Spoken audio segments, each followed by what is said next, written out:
माणूस म्हटलं की इच्छा आल्या आणि त्या इच्छा पूर्ण करण्यासाठी जी धडपड आली, त्या इच्छांना आता एक नवीन नाव देण्यात आलं आहे, ते म्हणजे बकेट लिस्ट.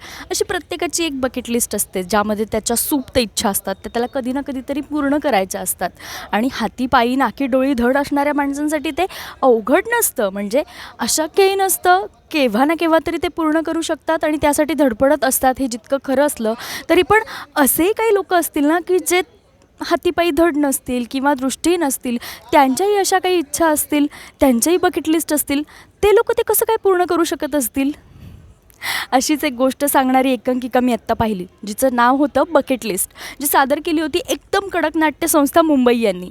तुम्ही म्हणाल आता सगळंच गोडी गोडी आहे ना, काय म्हणजे कुणीतरी असं स्पेशल पर्सन्स असतील ज्यांच्यासाठी साध्या साध्या गोष्टीसुद्धा अशक्य असतील आणि त्या त्यांच्या बकेट लिस्टमध्ये असतील. हो, अशीच स्टोरी आहे, पण स्टोरी इतकी साधी नाही आहे. त्याच्यामध्ये एक ट्विस्ट आहे आणि तो ट्विस्ट फार इंटरेस्टिंग आहे आणि स्तब्ध करणार आहे. मी तर एकांकिका बघितली आणि मला काय बोलावं हे सुचत नव्हतं.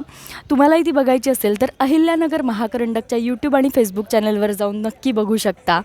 एकांकिका बकेट लिस्ट. थँक्यू.